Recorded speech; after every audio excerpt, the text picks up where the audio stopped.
Welcome to the Valhalla Filmcast, a show where normal guys talk about the films that they love. And here are your hosts, Bryce Thompson, Brian Hammond, and Cody Ryrie. Now get ready, because the show starts in 3, 2, 1. Welcome to the Valhalla Filmcast. I am Bryce Thompson, and I'm here with Cody and Brian Hammond. Literally. Yes, in person. So today we wanted to talk about movie soundtracks and kind of what they're all about. Not necessarily like specifics, but just kind of like where the music is going, kind of what it does to the movie, how it helps movies, it helps your experience. I think that's really big, and I think before I pass off to Cody, one thought that I had was, since if you've listened to the Filmcast for a while, well, since the beginning, you kind of know that we love Mad Max. And Mad Max, the one thing that I loved about it was that the dialogue wasn't the driving point of the movie. That it was everything else. It was the roar of the engines, it was the music that was playing, it wasn't what they were saying on screen that was so important. And I guess kind of to start it there is, movie music is important. Yeah. If you can do it correctly, I think. Well, think about this. I always think back, and I don't know, this is not a very controversial statement because I think it's almost agreed upon, but John Williams, it's easy to say he's probably the best film composer of all time. And you can argue that back and forth, but I think most people know him because he's the one that composed Star Wars, Superman, Harry Potter, Jaws, which is the one I want to talk about. People who haven't seen Jaws still know the da-da-da-da-da-da, And Spielberg himself said that he credits over half the movie's success with the music. In fact, they did a showing of the film to the executives, right, the producers and the studio heads, and it didn't have the music. And it's funny because it's considered one of the best movies of all time, scariest, whatever else, and the reaction was a profound Yeah. And that was because it didn't have the music. And when somebody has the ability to really, and this will get into what we really want to talk about too, some of it, to make a perfect choice for how a movie should sound. In fact, Spielberg, going back to our example of Jaws, said that when John Williams played that on the piano, he laughed at first. If you think how silly that sounds, it's two notes. It's da-da-da-da, and he's like, what? He thought he was joking. I said, no, I'm not joking. Listen to it again. Mm-hmm. And it was perfect. And this goes back to, we're talking about this video that we watched. This is from a YouTube user called Every Frame a Painting, and they did a video that almost has like 4 million views now. It's really caught on about Marvel movie music in particular. And the point they make is that, among other things that we'll get to, Marvel movie music is not memorable because it takes no risks. And it just does things that have worked before. You think about Jaws, I think the reason that was so unfamiliar to Steven Spielberg and the reason he laughed is because it had not ever been done before. This, so simple, so primal, but it was so perfect.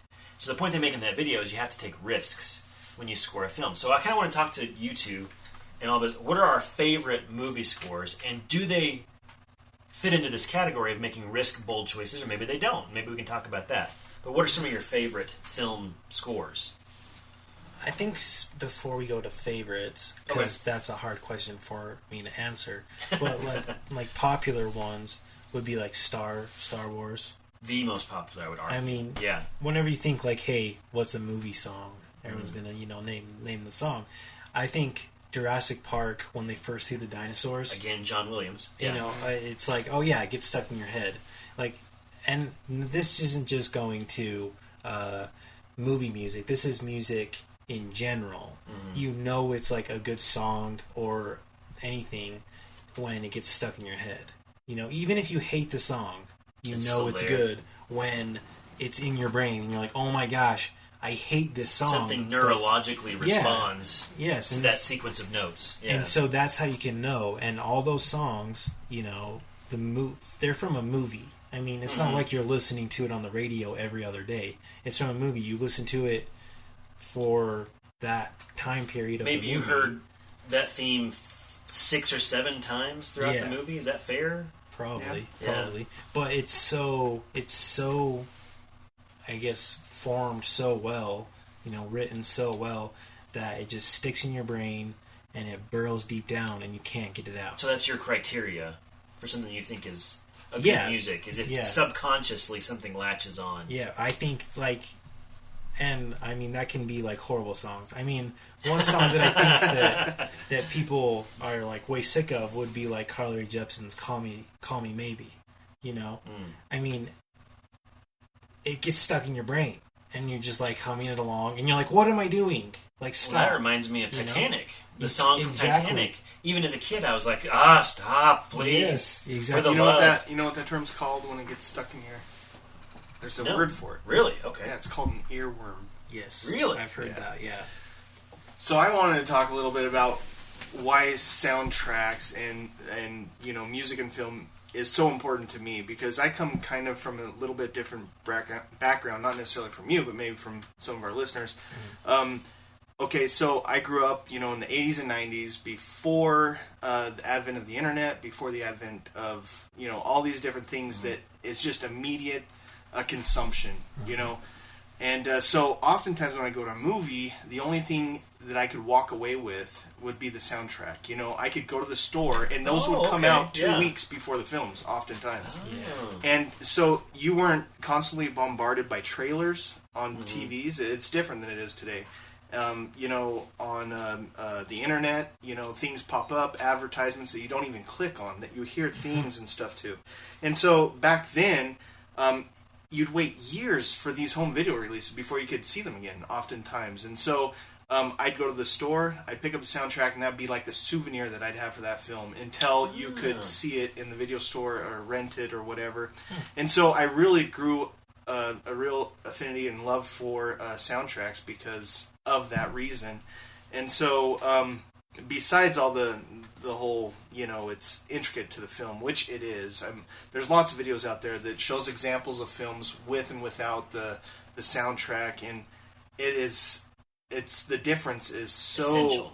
It's essential. Yeah. And so Yeah, that's anyways. a really interesting point about how, that's because I agree. Like, because I would think about like movies. Like this even goes further for me into like video games, because when I'm not playing the video game, that's kind of how I can like play the video game in my brain is listen to the music.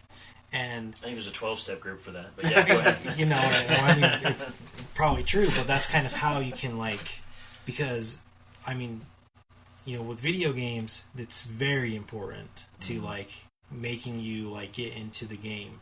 And if you went to any video game nerd and you said, do the Halo theme song, they'd be able to do it. If they're truly, into video games. Well, instantly. if they play it enough, they've probably heard it a lot more than a movie Oh, definitely. Yeah. soundtrack. Definitely. Actually, That's that's true. an interesting note, because I wasn't allowed to play video games growing up, but I had a couple computer games. Yes. Which I don't know why that was different, but I Oregon had those. Trail. Is that what you- No, it was, and they were all Star Wars games. And Star Wars games are all soundtracked, or whatever you call that, with the music from Star Wars. Yeah. And so, again, it was just more and more. But the funny thing about that is it got really repetitive, because you could tell the music wasn't written to be that repetitive. And so they would just play it over, and play it over, and play it over. And eventually, I think you can really tell when something's not, it's crammed down something's throat. Yeah. It's Yeah. not meant to go along with it. Contrast that with another video game I played at a friend's house. It was about zombies. It was Dead something. I don't know. Come on, you're the video game. Well, there's lots of zombies. I mean, what? It was older. It was Resident something? Resident Evil. Okay, yeah, Resident Evil. Yes. And we're playing that, and it scared me to death, mostly because of the music. Yeah. And I can't hum it or anything. It's not like that kind of catchy tune, but talk about mood. Yeah. Like, it set this mood of, dread and terror No, that they you do. couldn't get away from. They do. And whoever composed that had to be really ingenious so that it would keep the mood, but not be repetitive. So I have a lot of respect for my little bit of, Yeah, and we talked about this off mic a little bit, but as far as video games specifically, which we are a Filmcast, but we're kind of on this subject, so let's delve into it a little more. We talked about how, or Cody brought up how it's important to video games because it's kind of this ambiguous, vague.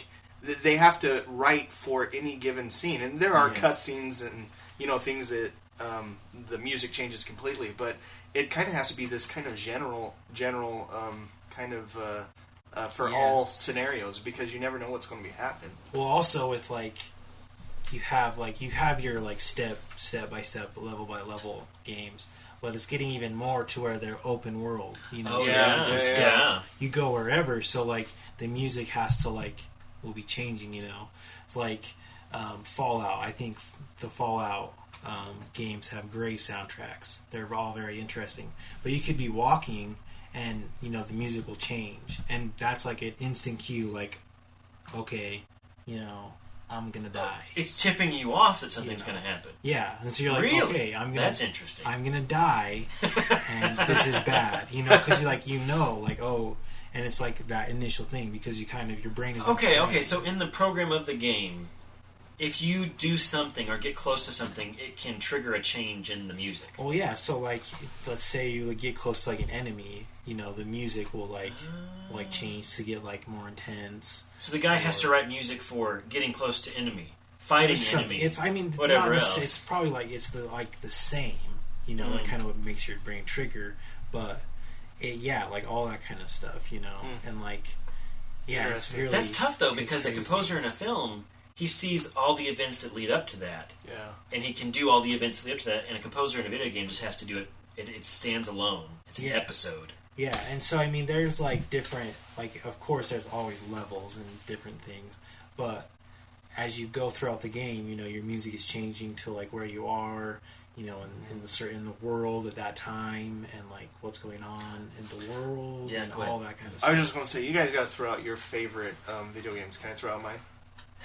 Sure, let's do it. Video game soundtracks, Oh, okay. Mine is Mario Galaxy.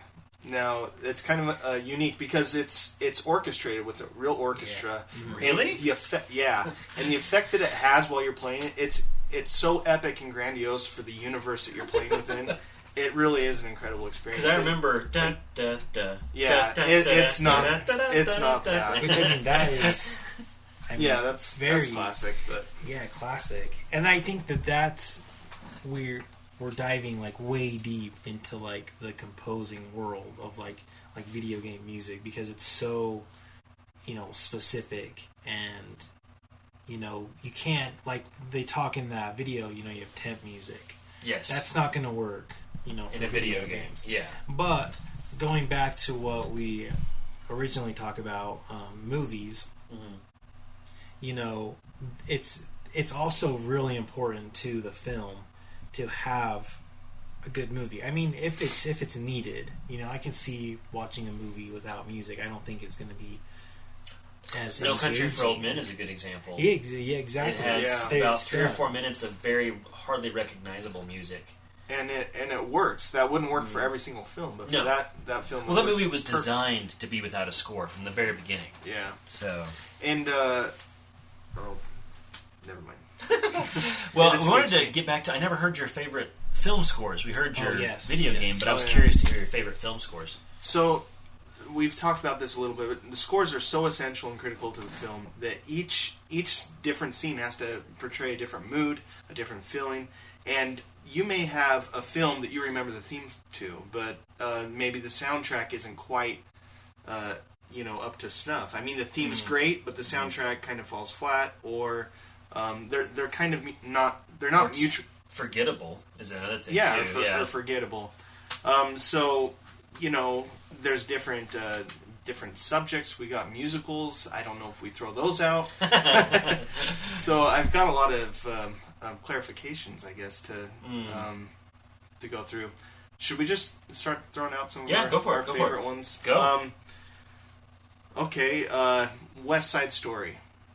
Now, this was a musical before the movie, so I don't know if you guys are going to tell me to go home.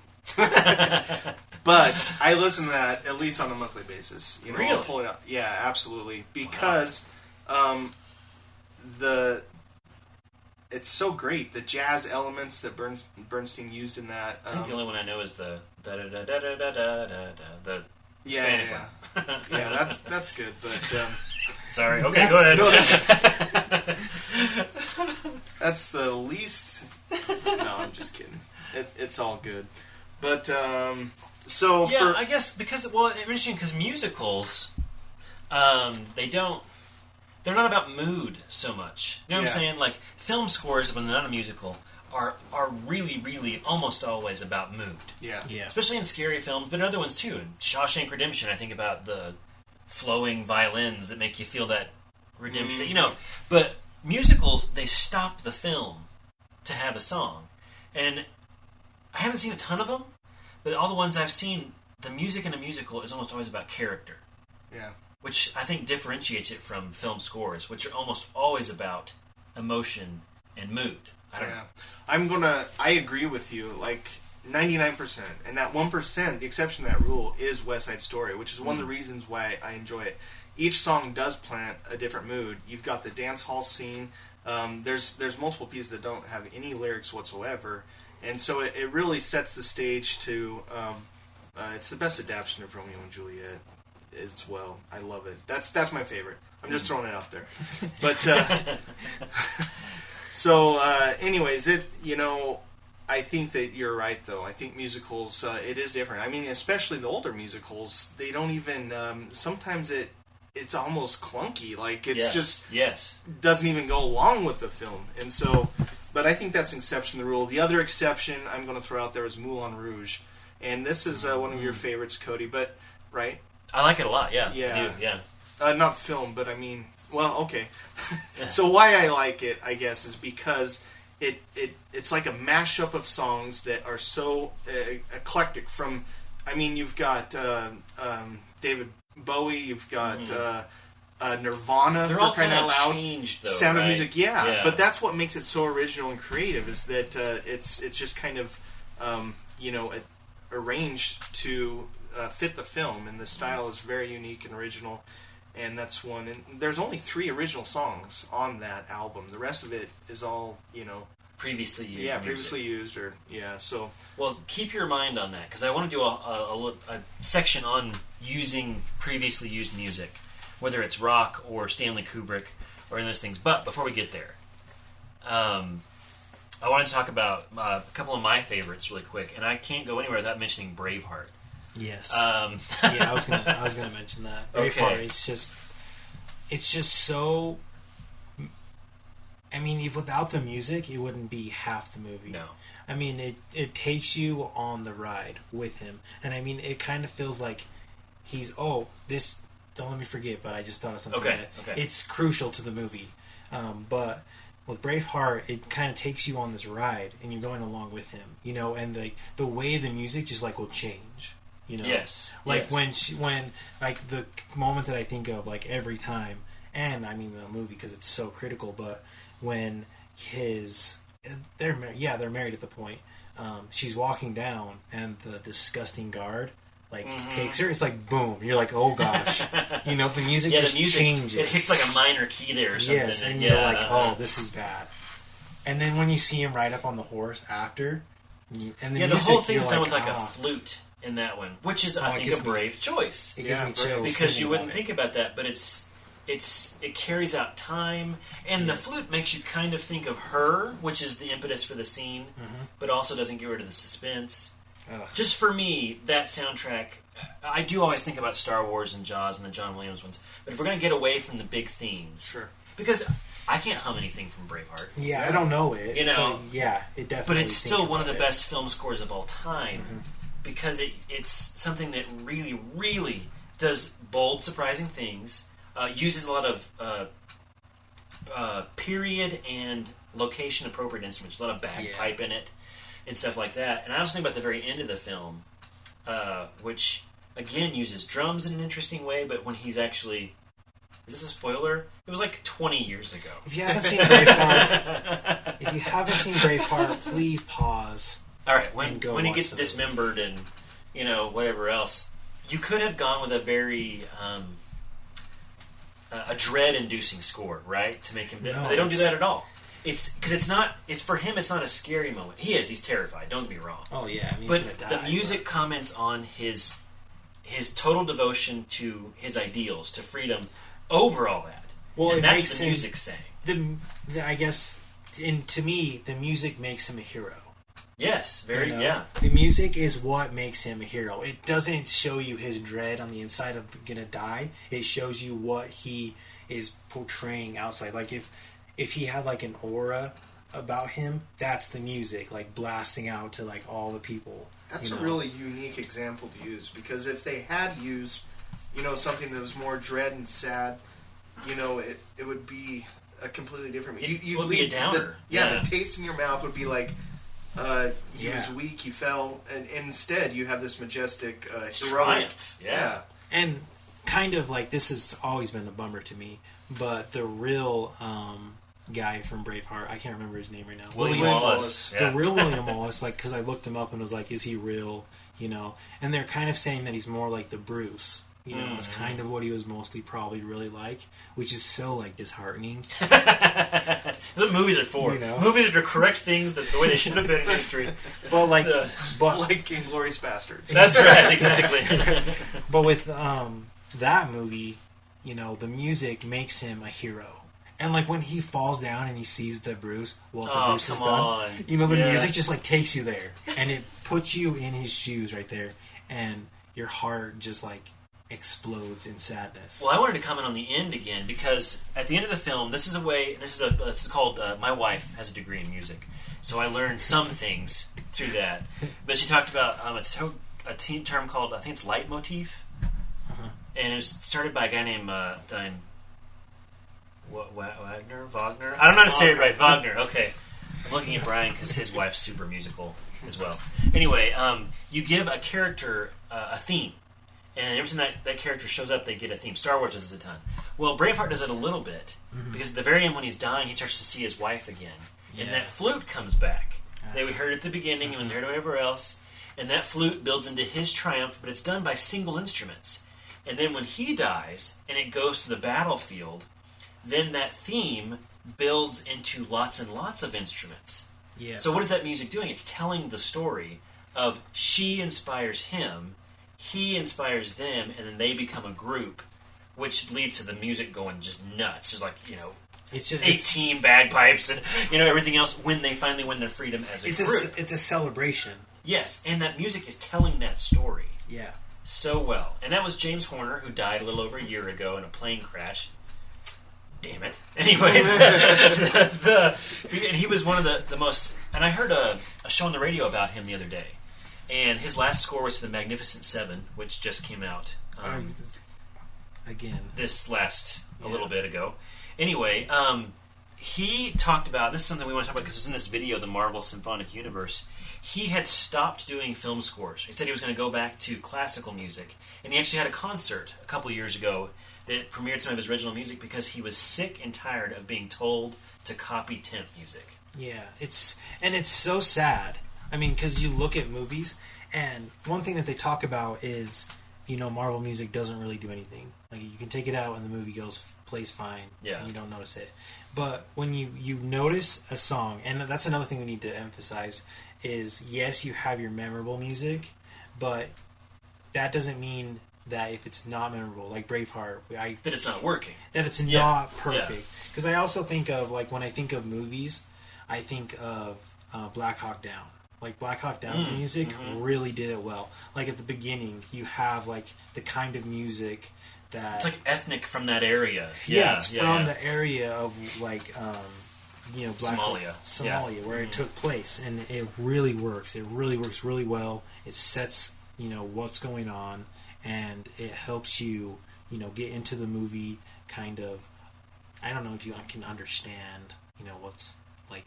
A lot of it's like prayer chants and things like that. Yeah, it really helps. It's just the Muslim world, It really helps. Which that's also commenting on the conflict itself in some ways, or at least it would be now, I guess. But anyway. So I think of like movies. I don't necessarily like remember exactly what it is, but when I think about it, the music comes with the movie. Yes. I'm not like, what was the music in that? I don't really remember. Well, and I guess we should, if you haven't seen the video we're talking about, the process temp music, sorry for not explaining this, but temp music is when a movie is edited together to music from a previous film or another piece of music. Yes. And then that music is to be taken out and put in with original music, which oftentimes, there's lots of examples in that Marvel Symphonic Universe video of the temp music and the new music sounding almost identical. Mm-hmm. And this not being the composer's fault. We see this with James Horner, who was sick of that and hated it. But the filmmakers so attached to that temp music that they forced the composers into copying it. And that's why I think we're seeing a lot of movies, especially blockbusters, where not only is the music not memorable, but maybe it's not working as well because of this practice. So much so that it drove James Horner, right before his death, out of the game almost. So... yeah, it sounds like Danny Elfman's almost there, too. Yeah. Which would be so horrible. I mean, my gosh, the man behind Beetlejuice and Batman and Planet of the Apes. And Planet of the Apes, which excellent we will soundtrack. But I think that music, kind of, to wrap this discussion up, is essential if it's done right.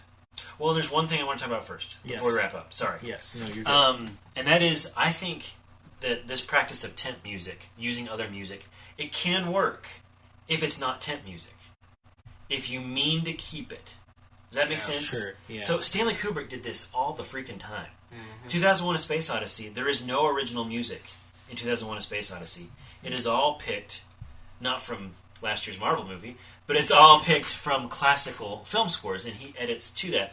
The Shining, I know, has a lot of music that was pre-chosen. I don't know if it has any original score or not. I want to say no. I have to rewatch that and pay attention because the music does not stand out to me. Well, but talking about mood, though. Yeah, mood, absolutely. My gosh. Yeah. And then Barry Lyndon, another Stanley Kubrick film, has original music from the time period, but then a composer went in and just stretched it and pushed it to match. Mm-hmm. So his music, I think, works really, really well because he means to keep it. And it's not... And the music in a Stanley Kubrick film is meant to be heard. Mm-hmm. It's not meant to vanish in the background. Yes. And then last thing I want to talk about is pop, rock soundtracks. I think we haven't talked about this at all. No. And so I want to mention American Graffiti, which had an entire rock soundtrack from the time period, from the 60s and the 50s. And it's funny because they had no money for a symphonic score after, and there's a moment that's kind of stressful. They had to just use sounds like a train chugging up and then slowing down. Anyway, they used that music to create mood and to create time and place. And I think rock songs, what they do for an audience, especially that's familiar with them, if they're older, all of a sudden you hear a song from the 50s, and you're in the 50s. Yeah. And if that's done right, it can do really well. If it's done wrong, Suicide Squad. Exactly. I mean, Suicide Squad, perfect. I was going to bring that up. Okay, that's where I was going. Go for it. I mean, it's horrible. I can't, You want to grab the little kid who keeps hitting skip on the MP3 player and smack his hand, I mean, Suicide Squad has many problems. And one of them was the soundtrack. I mean, those songs aren't bad songs. They're great songs. Very popular, very popular. Not for this movie. They're not used back to back to back to back to back to back. I mean, it's exhausting. I know you're trying to be different from Nolan's movies. Do it. But don't go so completely the opposite direction that you've now ruined what he set up perfectly for you. In Kentucky, that was called throwing the baby out with the bathwater. Yeah. And don't do that because you're going to go to jail for murder. I mean, for reals. You are? For reals. Oh, yes. The baby. Okay, all right, yeah. I was I mean... Should we be locking up Will Smith? No, maybe. I mean, you signed up for this movie. It's not necessarily your fault, Will, but I'm speechless when it comes to Suicide Squad. So yes, go. Oh, I was just going to say we've talked about musicals. We've talked about a little bit of symphonic. Yeah. I want to throw out a couple of my favorite rock scores, so to speak, or movies that have songs in there. I'm going to say Into the Wild. Eddie Vedder's solo work in that. More montages that just kind of break into song. That's an excellent use of them. Full disclosure, I'm biased. Pearl Jam's my favorite group. So, and then also, Oh Brother, Where Art Thou? Oh Yes. Incredible use Genius. of songs on that, and that's. Well, I'd add Inside Llewyn Davis to that as well. It's same Coen Brothers, and they love their folk music, But Oh Brother Where Art Thou takes the cake. Yeah. I will give you that. I thought you were going to mention It Follows. I was waiting for you to mention It Follows. I was getting there.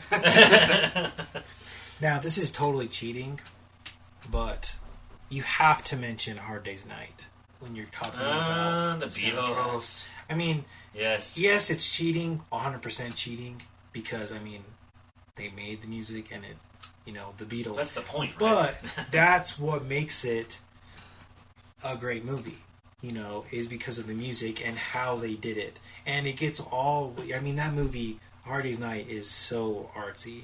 Fartsy. It's like disgusting. I still haven't That's seen right it. up your alley. I have isn't to it, watch Bryce? it. I have to watch it. Just the way it is made, like the director, they filmed it in color and then they went and made it black and white. They did all this stuff that you're just like disgusting, artsy fartsy stuff. But it makes it for the movie. You can just tell that the director was like in on the movie. Yes. And he took these 4 punk kids and made a classic movie. Well, apparently they had a lot of fun making it too. Oh yeah, That's what I've heard. it definitely looks like. We're gonna do a show on it. We promise. But But, all right, okay, all right, no. All right, this is a way for me to force you all into this publicly. All right. Oh, boy. I, for a long time, have been negligent on watching there it was. On watching Beatles movies. So I'm going to do my best. That's my homework to the listeners to promise to watch Beatles movies. And Bryce and Brian are going to do their best to watch some Marvel movies. We're not going to promise all of them or anything like that. And I can't promise all the Beatles ones, but we're going to make progress. Okay, Okay. my one argument to this challenge Is Marvel? there's about there's about 4 Beatles movies. There's like 1 billion. And the Beatles There's a movies are billion actually one. entertaining. 12 or 13. Anyway, okay, all right. Okay, I'll take you up on your deal. For every Beatles movie I watch, though, you've got to watch a Marvel movie. Fine. How about that? Yeah, that's all right. Anyway, back to what we were saying. But Yeah. I guess just to bring that up is like we're talking about music that has been made that is then brought to a movie. You have to use that as your like guiding ship. Yes. Because the music is very well done. It's by the Beatles, and the movie is also really well done. It fits and everything works together. So I think that is kind of like your guiding ship of what makes a good. That is the gold standard of that Yeah, kind of thing, yeah. I don't know what you call that, like pre-made movie soundtrack. I don't As know. a- I don't know what it's called. Previously existing music, yeah. Sure, and so I think that is something that is really important, and it can be very well done, like we've mentioned, but again, it can also be done very poorly as well. Horror films? Is that what you're talking about? Yeah, well, I was going to say, I want you to mention It Follows, Yeah. because you know more about it than I would. I noticed that the soundtrack was freaking amazing, Yeah. but I didn't really notice more about that than that. Did you want to talk about that for... Well, It Follows, let's see, Disaster Piece, I don't remember his real name, but he works under that pseudonym. He did that, and it was a nice throwback to the 80s, very electronic, very synthesized sound, but it worked for that.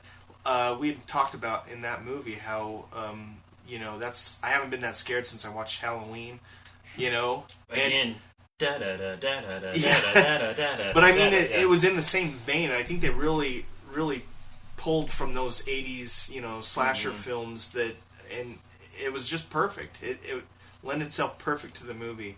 And another example, if we're staying on the horror theme, Signs, James Newton Howard. Yes. That violin, the tritone at the beginning is it just sends chills down your spine. And then the arpeggios after or whatever. It's just really intense, and it really lends itself well to building the suspense of the film. And so those are probably my first 2 horror picks, probably. I'm going to end the last thought. Any last thoughts? We didn't play any samples. We should have introduced a few. That's true. My last thought, I want to talk about the relationship between Christopher Nolan and Hans Zimmer. Because I think this takes us full circle. This is a perfect example of not doing the safe temp music thing that everybody's doing. And I remember I read an interview with Hans Zimmer where he said, people ask me why my music to Nolan films is different than my other music. And he said, because we do it differently. I want to give Interstellar as an example. How they scored Interstellar is Christopher Nolan came to Hans Zimmer and said, I want to tell you a story. And the story just involved a father, and at that time a son, changed to a daughter later, and how they were pulled apart, and they tried to communicate through time, and he didn't tell him it was a sci-fi film, didn't tell him it was about the end of the world, anything like that, just told him about this father and this son and their relationship. And he said, now write that as music. And so he went off for a couple days, and he wrote music about that, and that served as the basis for the entire score to Interstellar. And same thing with Inception. He talked about, okay, there's a father trying to get back to his kids, and that's really important to him, and he can't get back there, and he'll give anything. And write that. And he has him go and write that. And then tells him what the rest of the movie's about. Oh, it's about dream levels, and it's about, like, all this stuff is, he tells him the emotional core of the film, has him score it, and they have these big conversations. Interstellar was the same way. Later on he said, I want to use the organ a lot. That was Christopher Nolan's idea. He said, because the organ represents everything that's unexplained. Kubrick. Yes, yeah, 2001. And so they go, and he didn't even record the music to the film. Yeah. They went to this church in England, built in 1300, because it has great acoustics. Stuff like this. That's awesome. And it has one of the world's best organs. If you press down like all the keys at once, the windows bow out because of the power of the organ. They go and they just record it. And he said that they would stop and they'd be like, all right, you're playing it too neat. I want you to play it more like your wind on grass. And all the performers were like, what the crap? Like so. And they did all this, and they just took all that music, which had been written kind of to the film, but they didn't. Usually when you score a film, you play it as the movie's running, so you can get all the time right. But they went and they just recorded it, and then they recut the film to the music. And so that's why in that film, the music really stands out and is great. One of the best things about the film, in my opinion, because it is the polar opposite of Match the Temp music. Yeah. And it's a polar opposite of Don't Be Noticed. And it's the polar opposite of Let's be safe. Because they risked it, because I read a review of the film like 2 days after it came out, where a woman said that Hans Zimmer is a monster that must be stopped. That was the quote, because she hated the music so much. It's risk. It gets a reaction out of people. Nobody hates the Marvel music. Well, Nobody loves it because it's so forgettable. So I just want to use that as a great example of it's not dead. It is happening. Just like film, Christopher Nolan's keeping that alive. He's keeping this idea of the composer as artist alive too. And that's just a shout out. That's all. I just think that it's so important for music to be in movies. I think that, just like with like Alfred Hitchcock, Yes. How do we not mention that? What's wrong with us? Yeah. You hear it's so essential. Psycho, for crying out loud? What would be amazing is if like you said, it kind of seems like Christopher Nolan is doing this, but like making a movie around the soundtrack, which kind of sounds like he's already doing, but like it just seems like, because when I think of like all the good movies, I think of like, oh yeah, the music like kind of pops into your head, or kind of like drives what your thoughts are about it, and the music is just so important because it's just using another sense, and like we said, it gets dug down deep into your brain, and you forget images, but you don't forget the sound of what's going on. And great movies have great soundtracks, and when they're used correctly, I don't really necessarily like when people use like pre-existing music, but when it's done correctly and when it's done really well, it's amazing. And I want to just another dig on Suicide Squad before we end. I think that they were going for that. They were feeling that they needed to be careful because all the music that they picked was like really popular songs. That's true. It was all like songs that everybody knows. Yeah, and from so everywhere. Yeah. Okay. They were very safe choices. That's true. Very safe. Very safe. No, you are making Suicide Squad. You have suicide in your title. You can't be safe. Yeah. No. Like, you just totally went against your whole movie. Suicide Squad, I hate you. But when you make good music, use it, Yeah. Like, let the composers do their thing, Should we throw out our top one, and maybe we'll throw a clip on the end? Yeah. Yes. Sure. Let's do it. All right. I'll go first because I've been thinking of this. Now, this doesn't necessarily mean it's my favorite one, but we've talked about some of the others, so I'm going to throw out There Will Be Blood, composed by Johnny Greenwood from Radiohead. A horror movie soundtrack Yes. on a movie that's not a horror movie, or is it? That's true. But we'll play a little clip of that for you right now. You can go next, Cody. Okay, well that's a great one. Yes. I love that was one of the things that when I saw the previews, they used the score Yeah. on the previews, and I was like, oh. It's so original, too. It's such an original feel. Like, yeah. It does. It's a horror movie soundtrack, which really, and that's a brave choice for that movie too, because if you played it without the soundtrack, it would be a totally different experience. It's not the music you would think would go on it. Yes. Yes. You know. And anyway, I love that. Anyway, I'm going over. Anyway, so my favorite. It's been really tough for me to pick, but the one I listen to more than any other is probably Unbreakable. Ooh. And so we're going to play a little clip of that right now.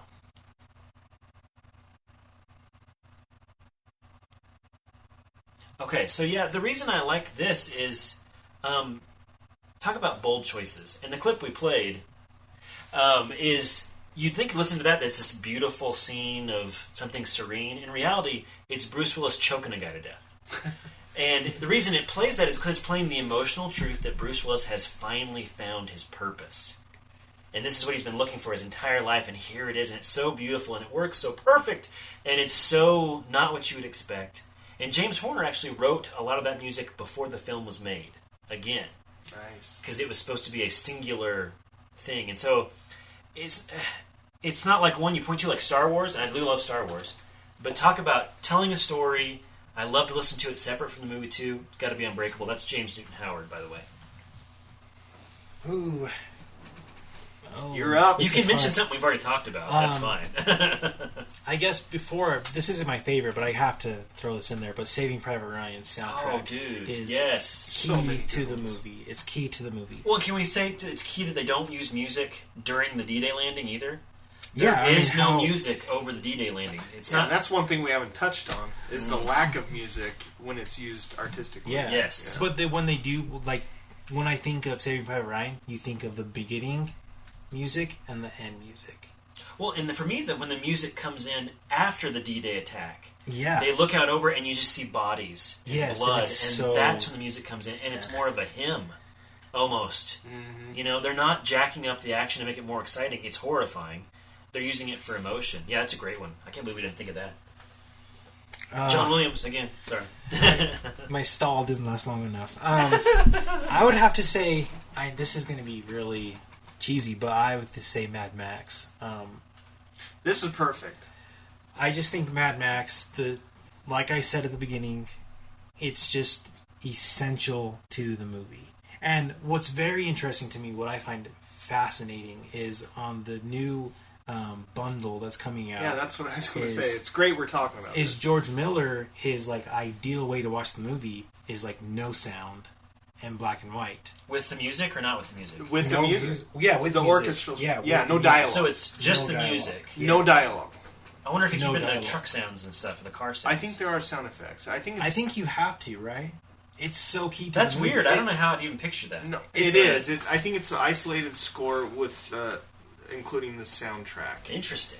But but no dialogue. yeah, and so that tells you, what he thinks of the soundtrack, and also it's kind of broke my heart if you have watched the video that's created all of these thoughts, but it's kind of from a temp. Part of it is. Some- We don't know how Hey, much of it sped up is. to 105%. That's right. But that song is so amazing, and it just takes you in. I mean, I don't. The track care is if it's Brothers in temp. Arms is the name of the track. And it's so good. Do you want to play that, or you want to play something else for your example? You'll know what I play when it's. I don't know what I'm gonna pick. I mean, I like it. I like it all. It'll probably be that one because it's in my brain right now. But Can I say also, it's the It's only amazing. movie I can think of that music is like a weapon. yes, You know, Right. it's used to intimidate And it has a fire-spewing freaking guitar in it. I know. It's perfect, because I don't know if you remember this, Bryce, but at the beginning of this podcast, you said that the dialogue is secondary to the whole film. Yes, and so yes. 100%. this is a perfect viewing to watch this and Yes. kind of I'm watch so it without excited. the dialogue. I'm so I'm excited. buying it. I'm excited. Yes. I Yeah. want to see it. We're all getting it. I mean, it's just. I think that's the one movie that I can think of. I'm sure there's lots of them, but you can take the dialogue out of the movie and get across the message that he's trying to portray. Yeah. Yeah. Because the music, the key points, like when the wives are talking, it's very fast. Yes. Like they throw their lines out like boom, boom, boom, boom. Like the most important lines that like I find that you get a lot out of when it comes to dialogue is when they're throwing Nux out. Yes. And it's yeah. fast. Like it's you have to be paying attention and listening, and they have their accents, and so it's really hard. And there's music, and like there's a lot going on, so you have to be like, but it's not important to It's totally the story. Yeah. That's Well, going it's on. not just music; it's how well the film is put together. Yeah. There you Like go. it is a masterpiece. It won the Oscar for editing, and oh Which my gosh, did it for- deserve it? right? But yeah, so I mean that I can't say any more, about it. It's just the perfect film to portray how important music is to a film. Well, we're going to play Bryce's clip from Mad Max Fury Road right now. And that was it. I think it's official. Let's dedicate this show for the upcoming release of Black and Chrome. There you go. Mad Max Black and Chrome edition. Brought to you by. There you go. So, we will definitely let you know what that is like. Yeah. I'm sure it'll be amazing. I think that George Miller is a crazy mastermind, and we owe all of our everything to him. Probably warrants a show once we all watch it. We should go back and watch all his old stuff too. Look at I this. think that, and I mean, that just like made me think of something. He made a movie that has.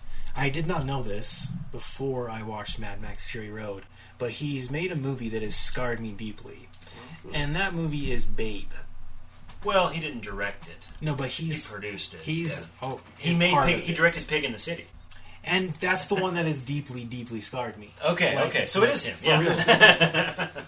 Now that movie is so like I need to rewatch it. I haven't seen it. It's The original Babe's in my top 20. it horrified me, like terrified me as a kid. I don't know why. I think the lady in it really scared me a lot. But like the music in Babe, the music is really important. in That's that, true. too. When they use You know. that, I wouldn't. Yeah, I won't sing. But Cody, I think your top 20 is actually a list it's probably that's about 200. 50. Yeah. You throw that out a lot, but I don't think it means what you think it means. Right? It's true. But we are definitely Yeah, we're out of time. side one. All right. Yeah.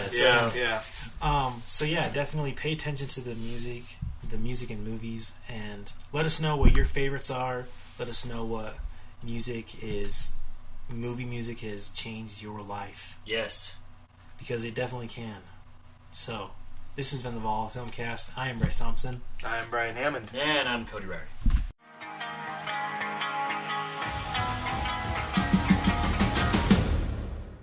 The following viewers' opinions and commentary are the sole property of the Valhalla Filmcast. Any unauthorized reproduction without prior consent is prohibited. Any incidental music, audio clips, or film trailers are used for the sole purpose of film criticism and commentary as allowed under the Fair Use Act.